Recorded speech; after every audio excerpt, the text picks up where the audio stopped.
It is my sincere pleasure to introduce Abeba Birhane.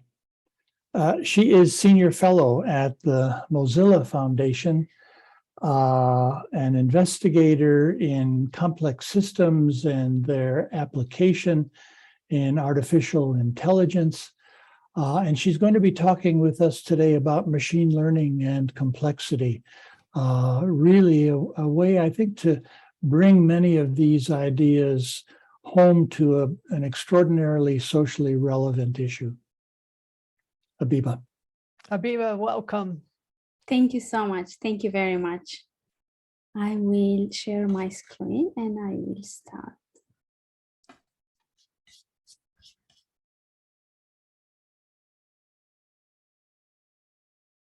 Perfect. Thank you for the lovely introduction, and thank you for inviting me. It's such a pleasure and such a great honor to be here. It's my first time at the Varela Symposium with so many scholars that have inspired me and continue to inspire me.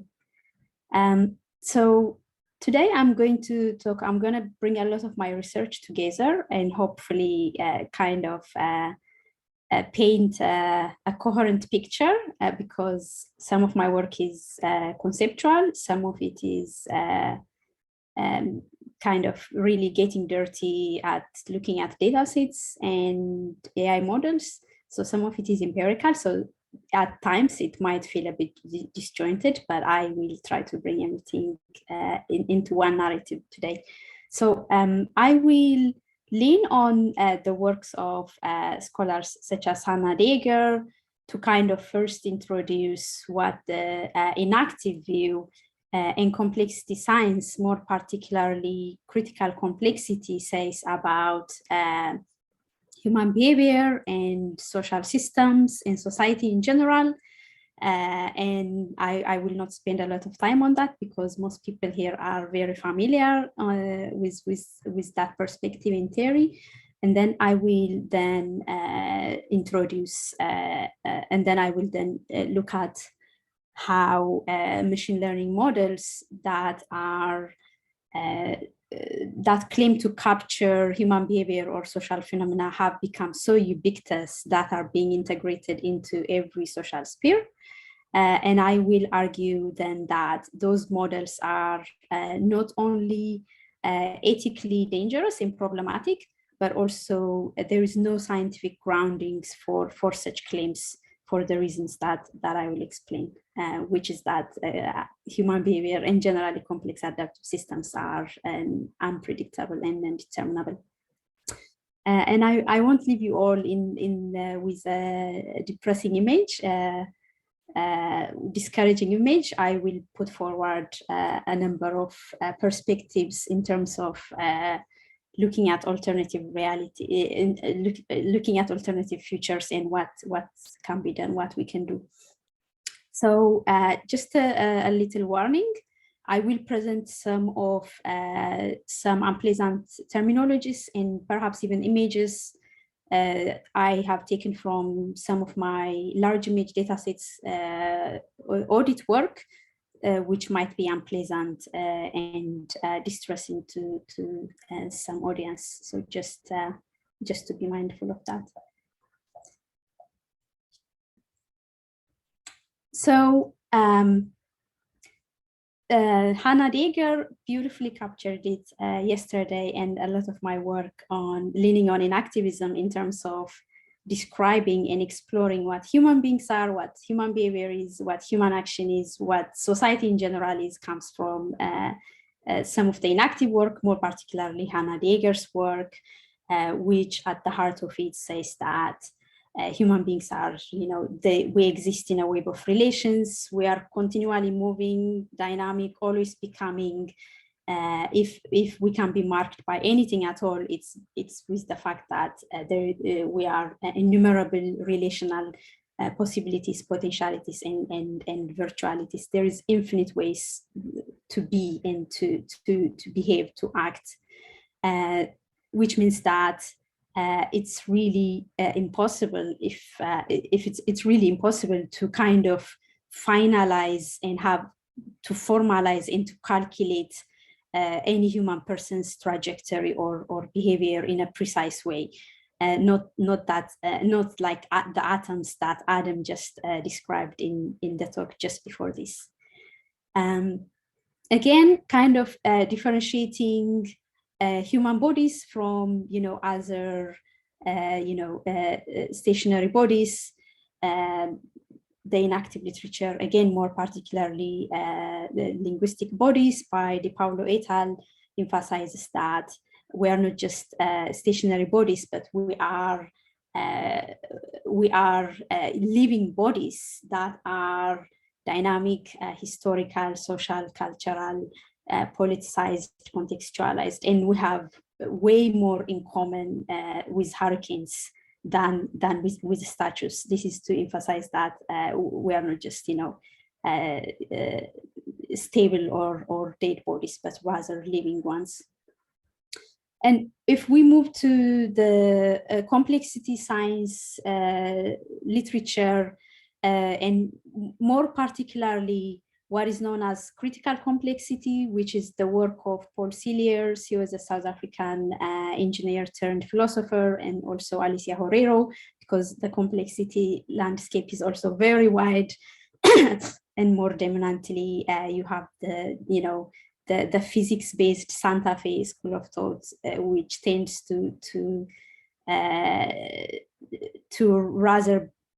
which tends to be less critical, which tends to emphasize less on the social and in the contextual element of complex adaptive systems, but rather tends to formalize and control and predict things. As opposed to that, critical complexity really takes on these really critical perspectives that take into account these genderedness, these contextualities, these dynamicities, and power relations and power dynamics that exist within human relations and within society. So again, this is taken from Alicia Horero. Because humans are complex adaptive systems, our precise pathway is simply unpredictable. This again goes back to what Adam said earlier, just before this talk, where prediction and control, the approach to prediction and control does not precisely work when it comes to human behavior or society. Paul Cilliers, what I was talking about a moment ago, emphasizes again on the non-compressibility, uncompressibility of complex adaptive systems, which makes them unpredictable. There is infinite way of being, again, as I said earlier. As a result, if we are building a model of, say, a human behavior or a model of a complex adaptive system, the simplest and most precise model we could have is the system itself. So anything we build or anything we think we are capturing, any model we build will only at best capture a snapshot of that system, because that system is continually moving and there are so many perspectives and so many cuts and the boundary is never clear.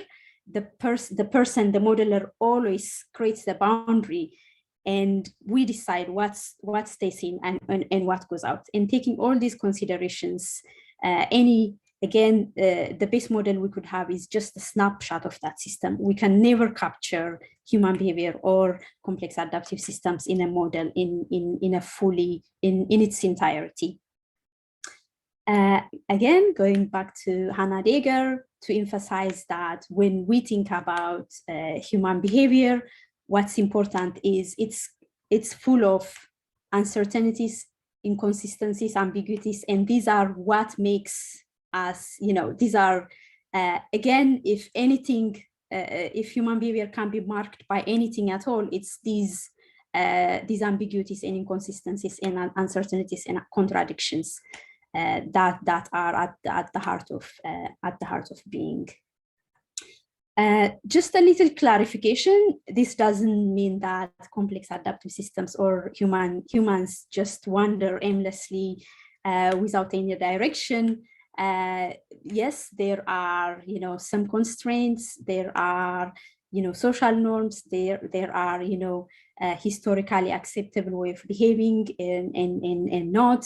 So these kind of serve as constraints into developing habits, into what emerges as acceptable social norm, what becomes an established convention, and so on. So yes, there can be some patterns, but the most important thing I will come back to after a little while is these are when, again, more particularly when machine learning models are being built, these patterns, these conventions, these norms are often mistaken for objective ground truths.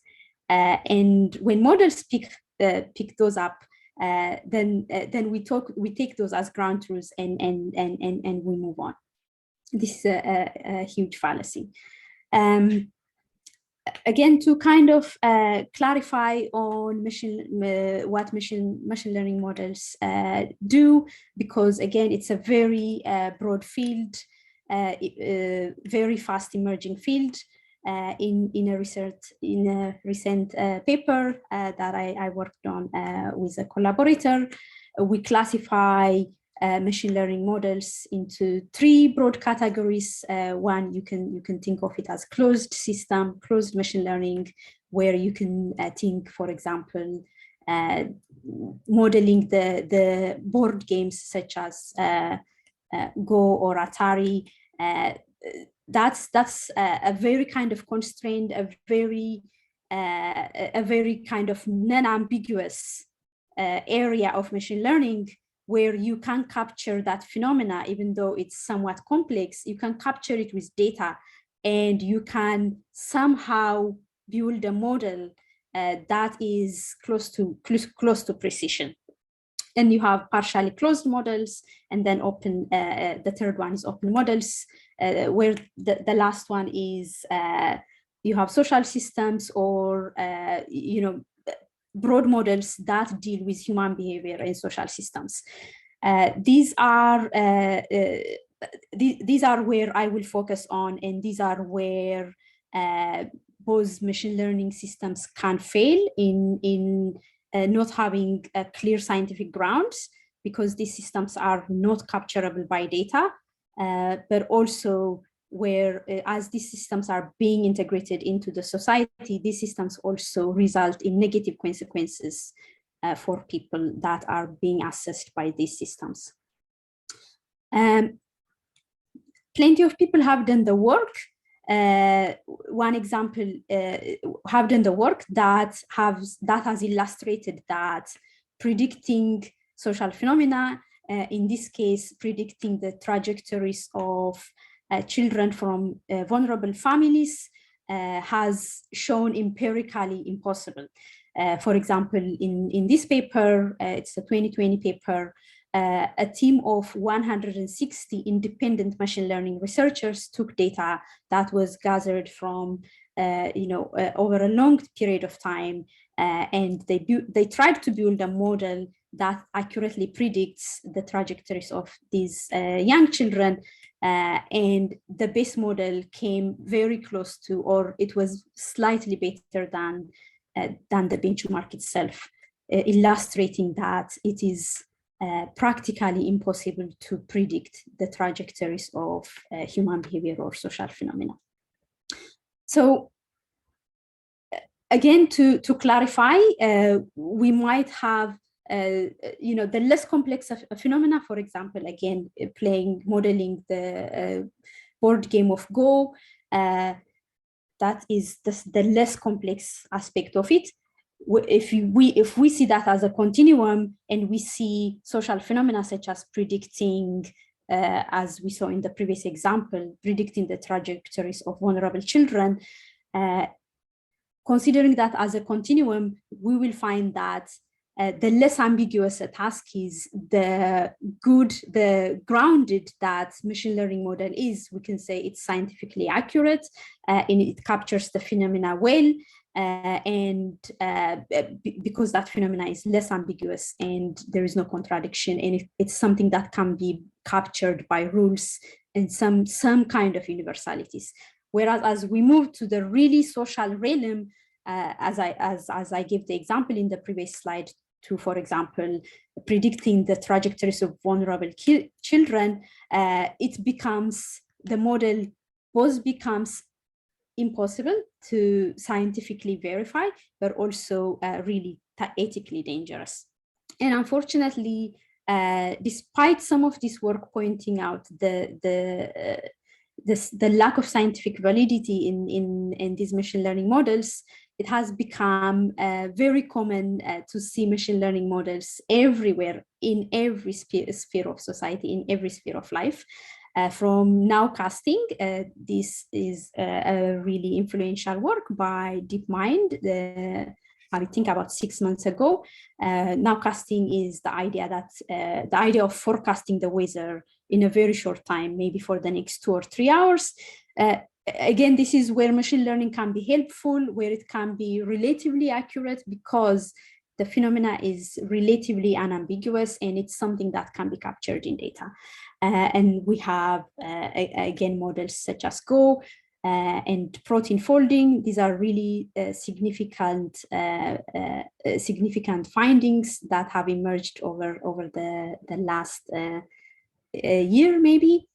But then we move on to, we find machine learning models that are being used to assess within the medical sphere to assess whether someone should qualify for healthcare or not.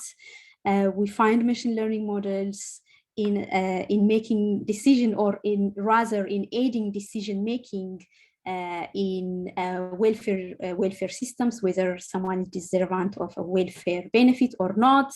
We find very, very increasingly, it's estimated about 70% of hiring companies, especially within the West, use some kind of algorithms to sift through applications. So if someone sends their applications to any company, it's very likely that it will be first sifted through or received by AI systems before it gets to any human being. We also find machine learning systems in the criminal justice system, where they are being used to assess various criminal cases and recidivism outcomes. So these are just some examples. It's endless. Any social, medical, educational sphere you can think of, you will find machine learning systems being used.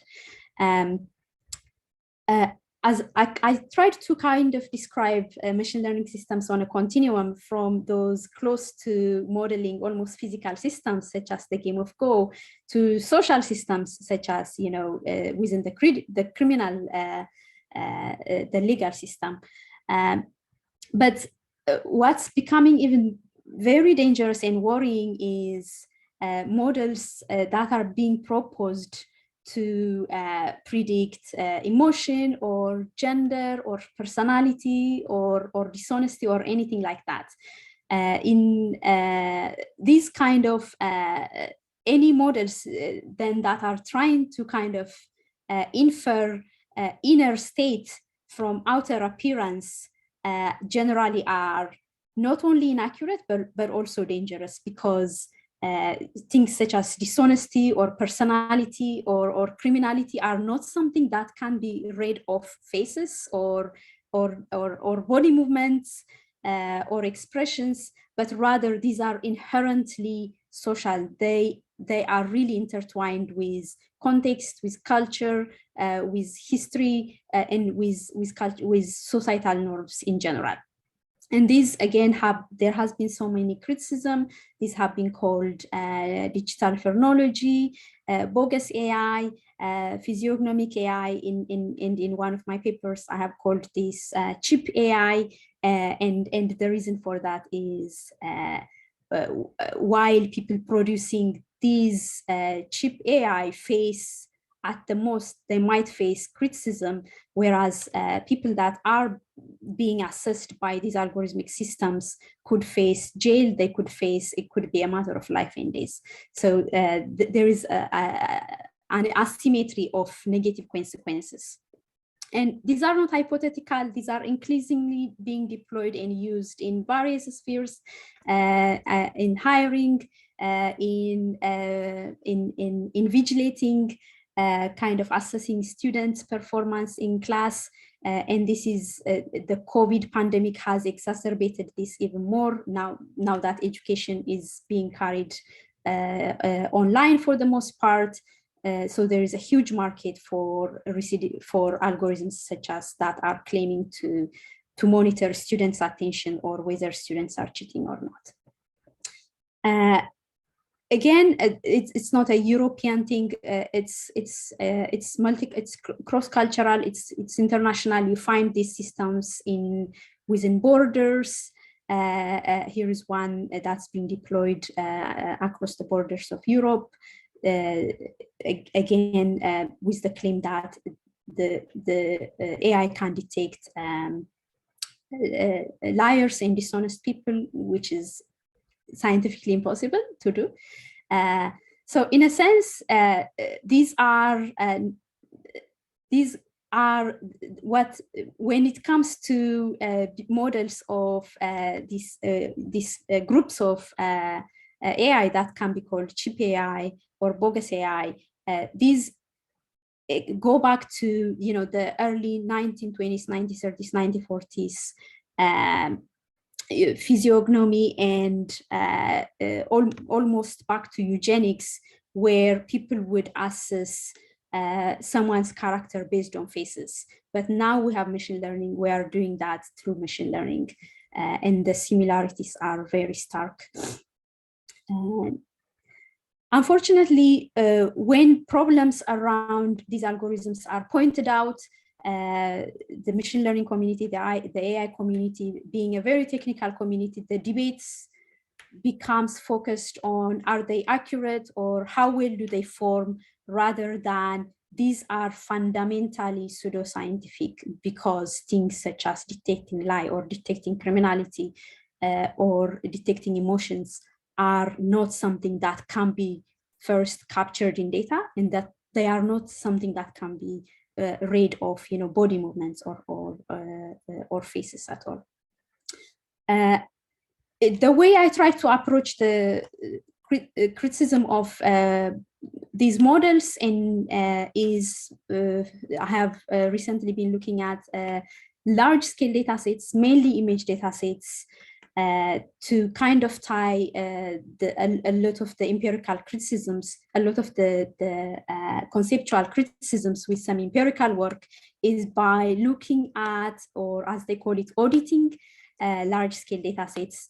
So machine learning has existed for decades, but it only became a thing. It only dominated the world, and it emerged as something big in 12, 14 years ago. And the main reason for that is that the internet emerged, and that means there is plenty of data. So the techniques have always existed. It's just the data that has made machine learning a phenomenon now. So which means that the data that is used to train machine learning algorithms is really crucial. So even though the data sets are really crucial, a lot of focus goes on to looking at models, not data sets. But I think looking at data sets is very revealing, and it reveals a lot of the issues that I have been pointing out. And this is an example from one of my work in 2021. Yes, it feels ages ago, where we looked at with my collaborator one of the large-scale image data sets called Tiny Images. This was assembled by MIT, and it has been used for over 10 years by the computer vision community to train computer vision systems, to train and validate computer vision systems. And until we went in and looked at the data set, nobody had looked at what's inside the data set. And unfortunately, this is very common because these training data sets are huge. They contain hundreds and thousands and now millions of data sets. And for most data sets, it's just impossible. It's just impossible to look at the data sets in details. It will take you years to explore them all. So we took only a snapshot of it, and what we found was very unpleasant. The data set contained, as you can see on the figure, it contained a lot of unpleasant words, such as the B word, the C word, the N word, and with those words were associated. So with the N word, you would see a lot of Black people associated with those words. In short, what you find is the data set encodes stereotypical associations of people with the N word, the C word, in everything you see here. It's unfortunately unpleasant, and we had to blur a lot of the images to present here. It wasn't blurred in the dataset itself. In another recent audit, myself and my colleagues took, we looked at multimodal datasets, which contains 400 million image and text pairs. We did a preliminary audit, and again, what we find is if you type African, if you query the dataset with African, you find a really tired, cliched, stereotypical Western understanding of Africa, which is marked by, face paints and tribes. Whereas you query the dataset with Europe, it gives you just, plain maps, as if Europe doesn't have tribes or people in it. Again, this is from the same dataset.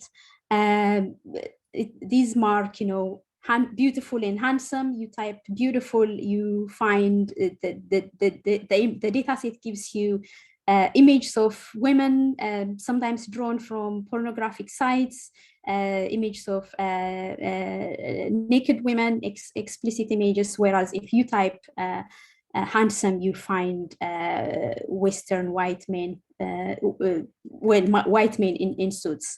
The same goes for CEO. The dataset returns again white men in suits, and if you type terrorist, you don't see the extreme right wing school shooter, American school shooter, but you see a Middle Eastern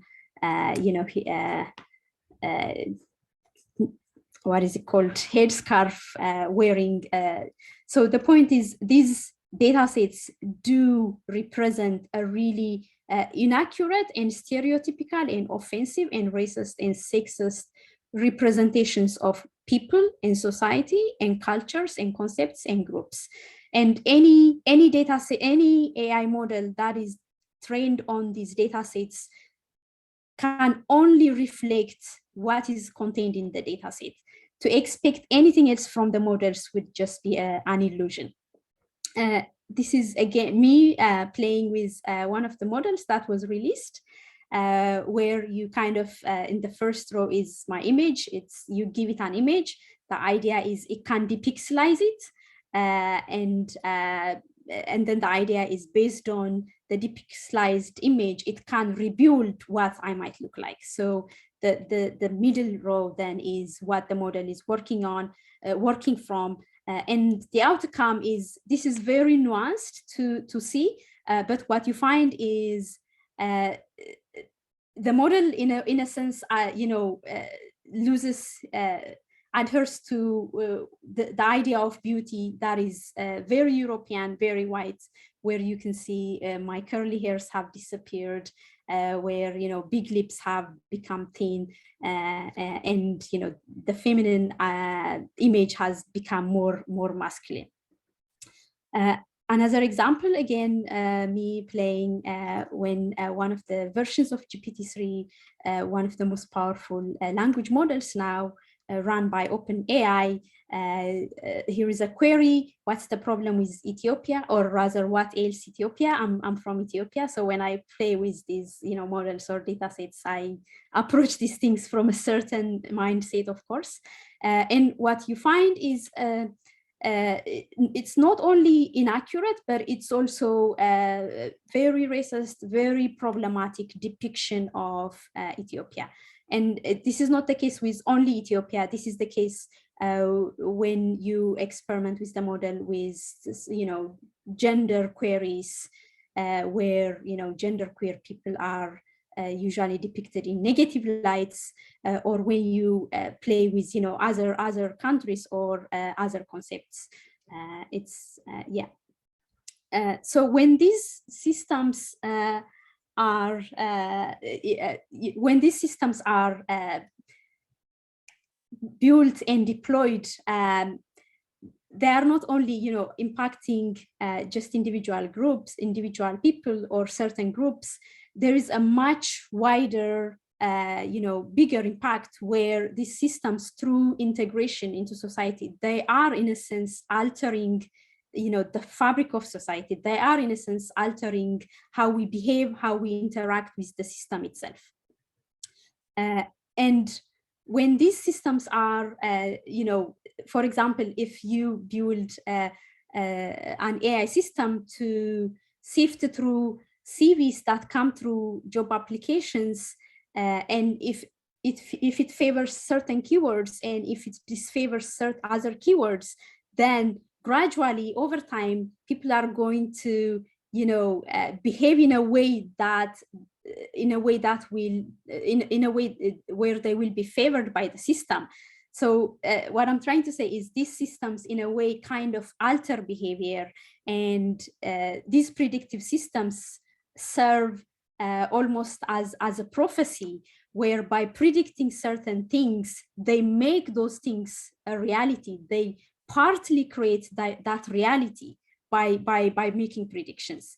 This is taken from a 2020 paper where the conclusion is that traffic predictions influence traffic patterns, crime location prediction influence police allocation, recommendation systems shape preferences.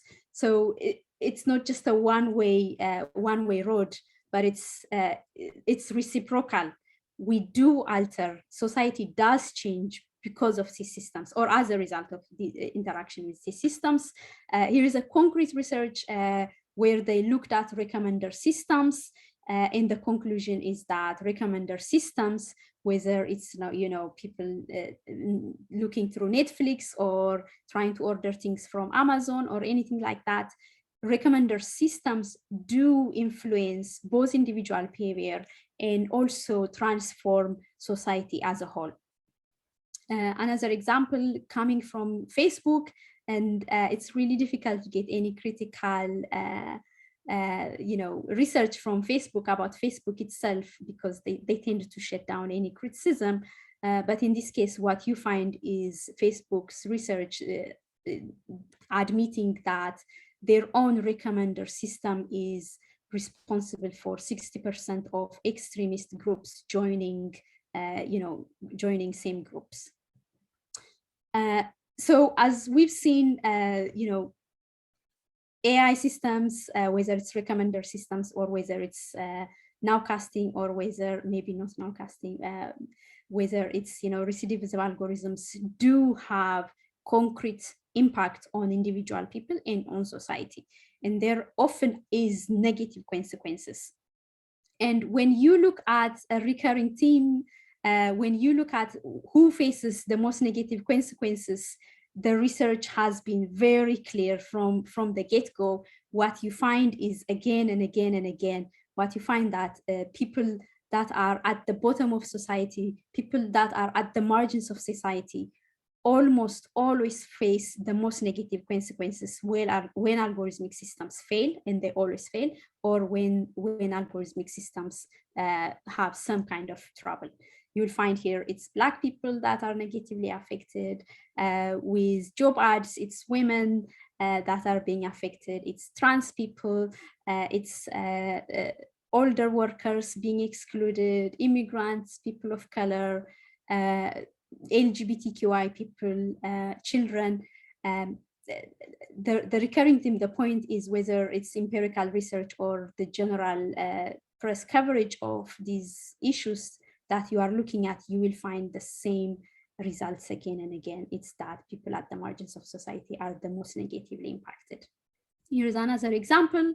So far, we know that there are 3 people that have wrongfully being accused and sent to jail because of facial recognition algorithms. And unfortunately, and not surprisingly, all those 3 people are Black men. And there could be many more. It's just that it's difficult because there is not enough transparency. It's difficult for people to know that they are being targeted and surveilled and profiled by algorithms, and there's also no way of contesting these systems. So potentially there could be more people, but there are only so far 3 known cases.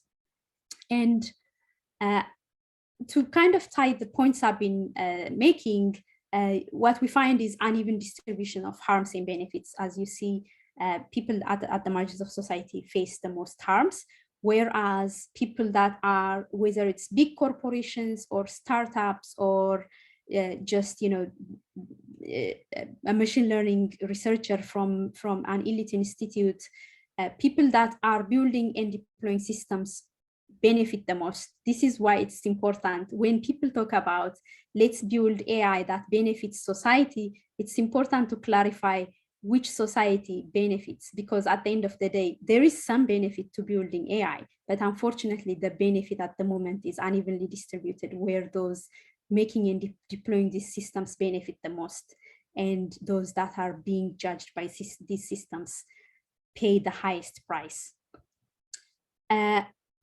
To make another clarification, you know, people or social systems are not just passive things that are being pushed and pulled by algorithms, you know, that are being made act in a certain way.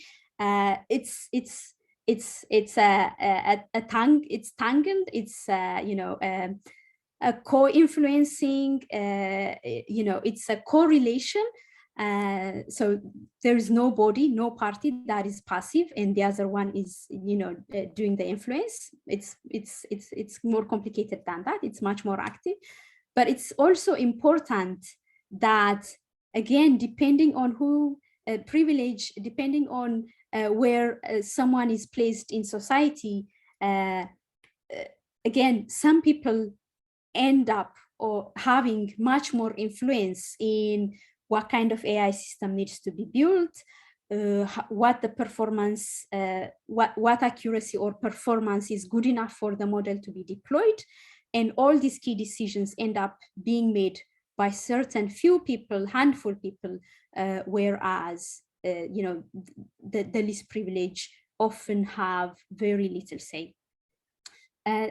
I will present you with a recent paper. I collaborated with a number of people from Stanford, where we looked at 100 most influential machine learning papers from 2 of the most prestigious long-running machine learning conferences, NeurIPS and ICML, to see what are the values, what do these you know, most influential machine learning papers, what do they care about?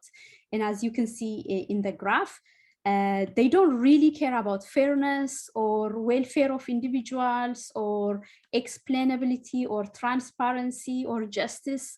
Out of the 100 papers we surveyed, only 2 papers try to justify their projects in terms of, try to justify their work in terms of the broader social, in terms of the broader social need. And out of those 2, 1 barely just, you know, mentions it in passing.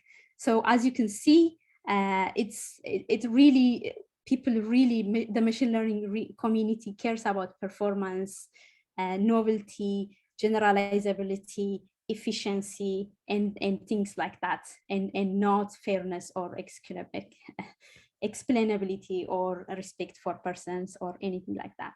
So where one is in terms of, you know, the societal structure does have impact in whether how much of a say you know, that the engineer or builder have.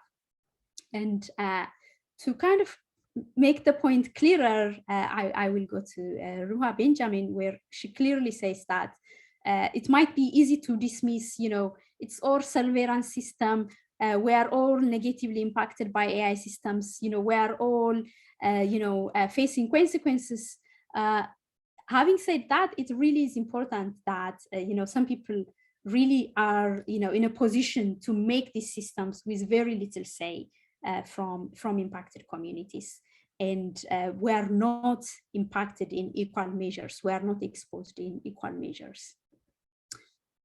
So I have presented kind of a bleak and problematic image of machine learning, especially when applied to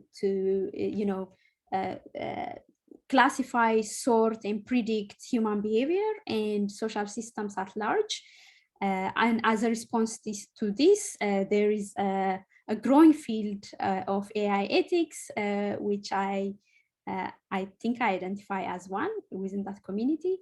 So there has been various movements to build ethical AI, which is marked by fairness, accountability, responsibility, transparency. This is what's known as the FACT community, where we have conferences that was established 4 years ago. It's ongoing and it's growing beautifully. Others have also, there's also a huge movement to audit algorithmic systems and to audit data sets. I have been doing some audits of data sets myself. Others have been tackling this issue by focusing on regulation and policy and governance.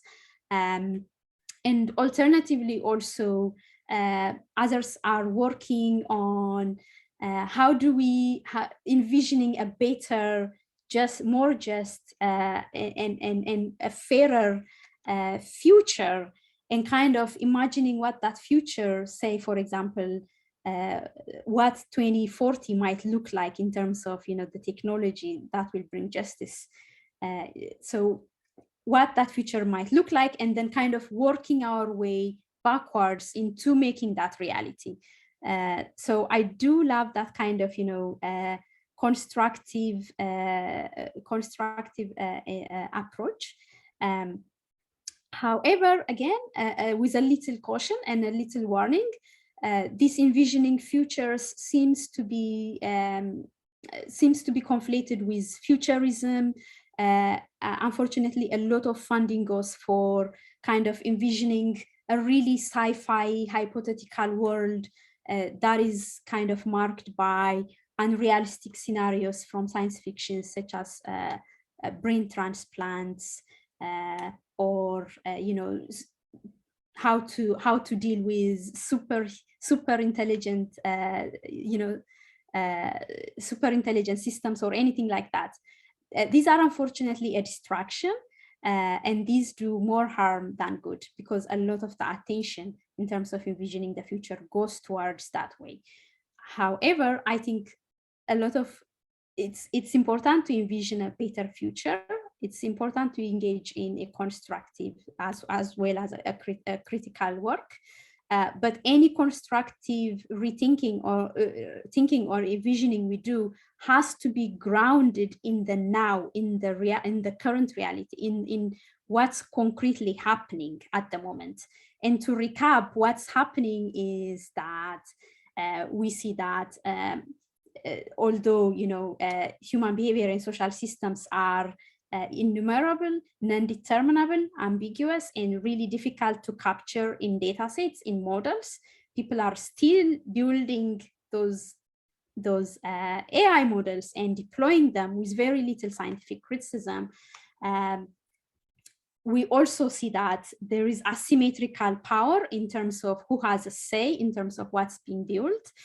We also have seen that the machine learning community cares very little for things such as justice and fairness, whereas there is so much care for things such as performance or accuracy or efficiency.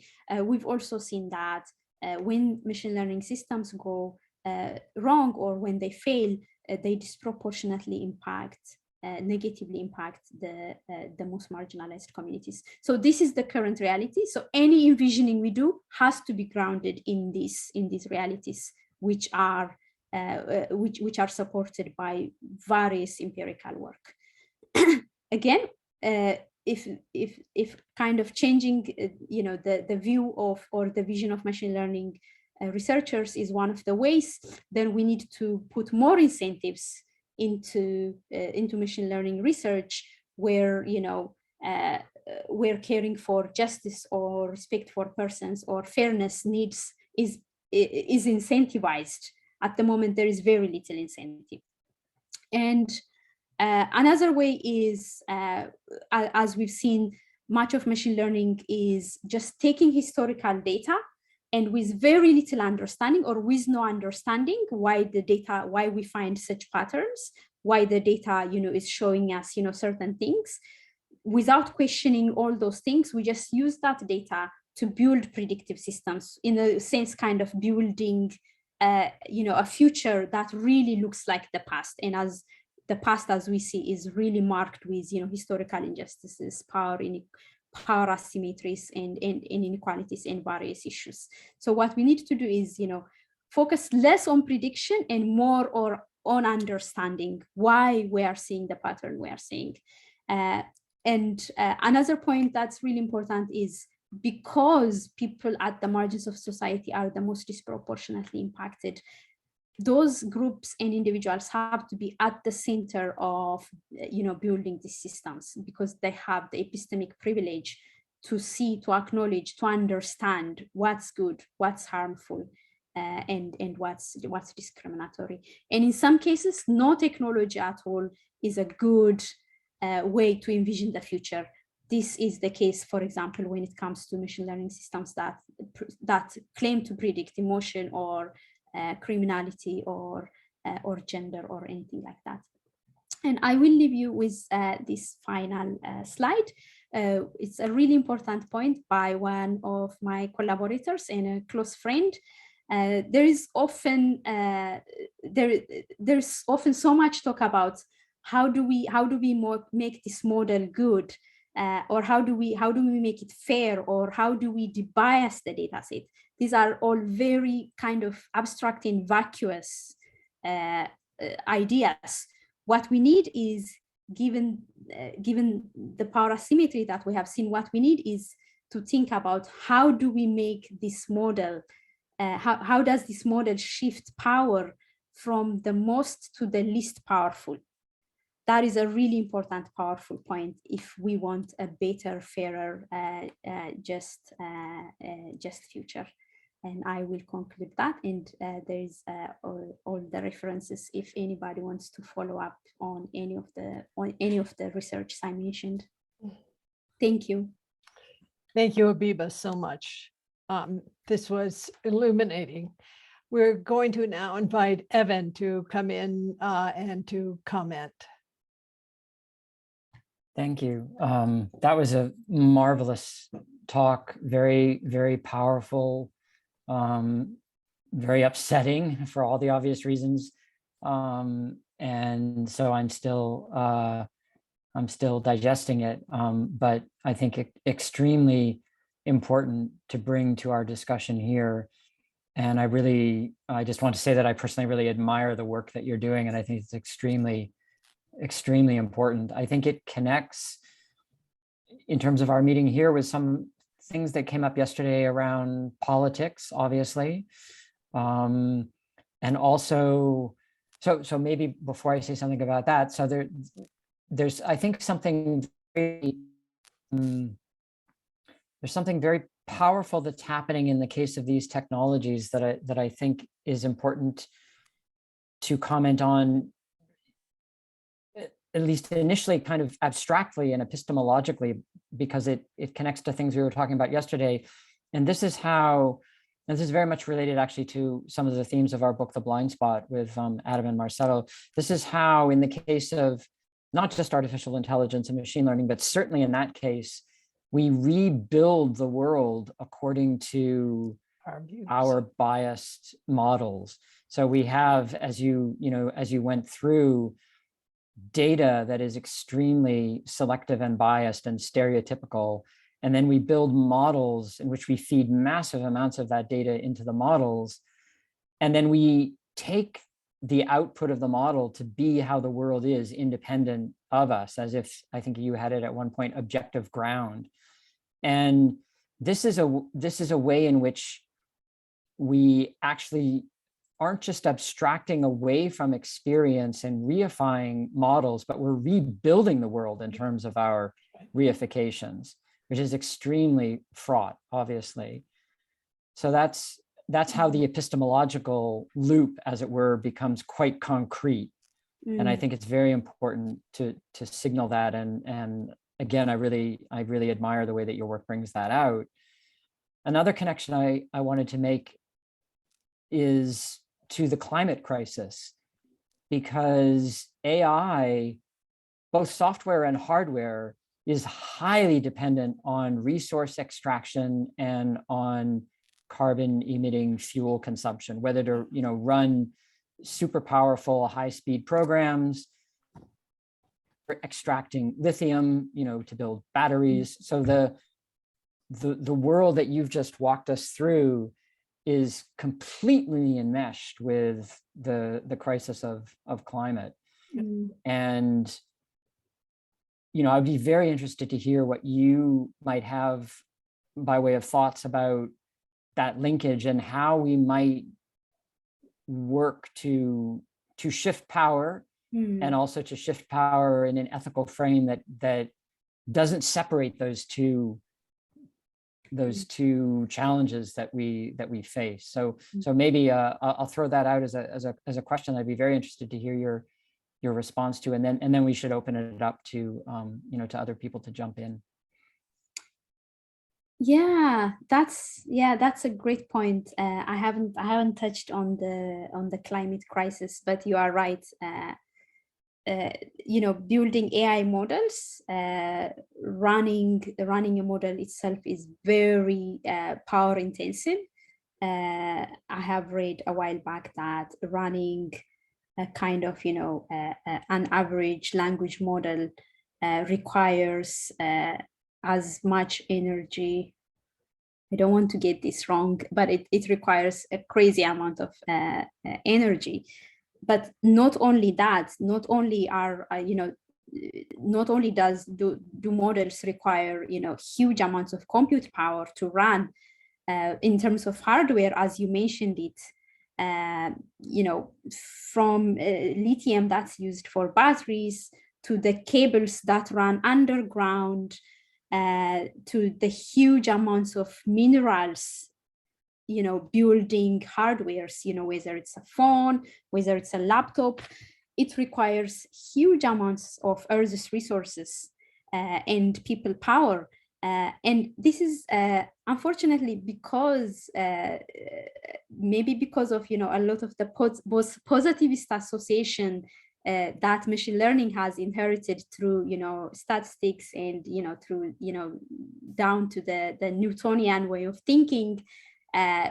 We think of machine learning or AI as just abstract model that is running our apps or our computer.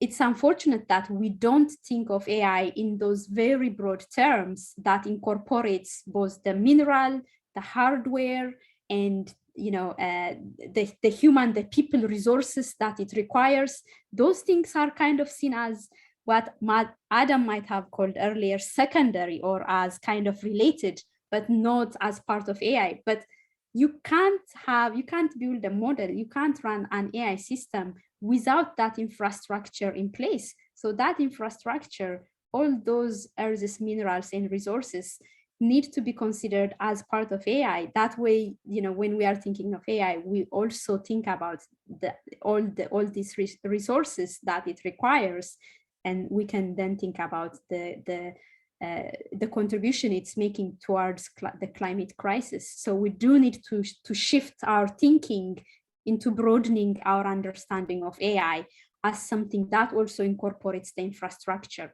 not just the abstract model itself, not just the neural network. Thank you, Abeba.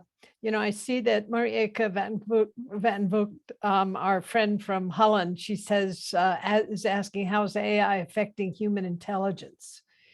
And she asked this in relation to biases, attention, memories, and emotions. This is a very broad question that can be answered in many different directions. But I will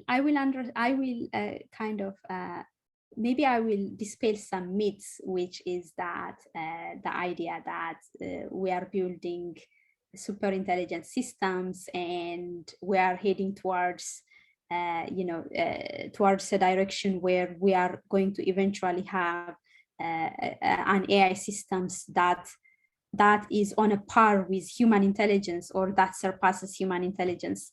So this is a very problematic thinking, and one that is really pervasive both within the AI community and also the general public, because at the moment what we have is very susceptible and fragile systems where you can kind of trick, even a computer vision system, you can trick it, you can deceive it by changing a tiny pixel of an image, and from recognizing a picture of a bus from categorizing it into a bus, the AI system can go into completely different, it can categorize it as a cup or something like that. So the point I'm trying to make is, like, what we currently have is AI systems that easily can be deceived, that easily fail in reality, whereas the general discourse tends to forget that and tends to construct AI as something that is perfect, that runs smoothly, that learns by itself, and that doesn't require all this human support. So yeah, that's one of the myths I want to dispel.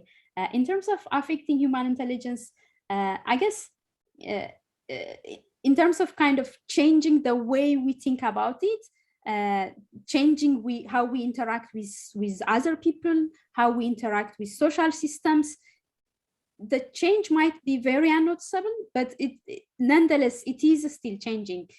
For example, if you know that there is an algorithm tracking your search history, you are likely to kind of change what you search or how you do your search.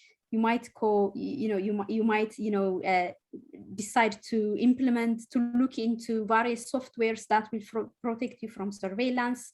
If you are aware that every time you connect to a Wi-Fi that you are being tracked, then you might stop connecting to Wi-Fi. So awareness, so our interaction and our practices are slightly gradually changing in every direction with awareness of the negative consequences of AI.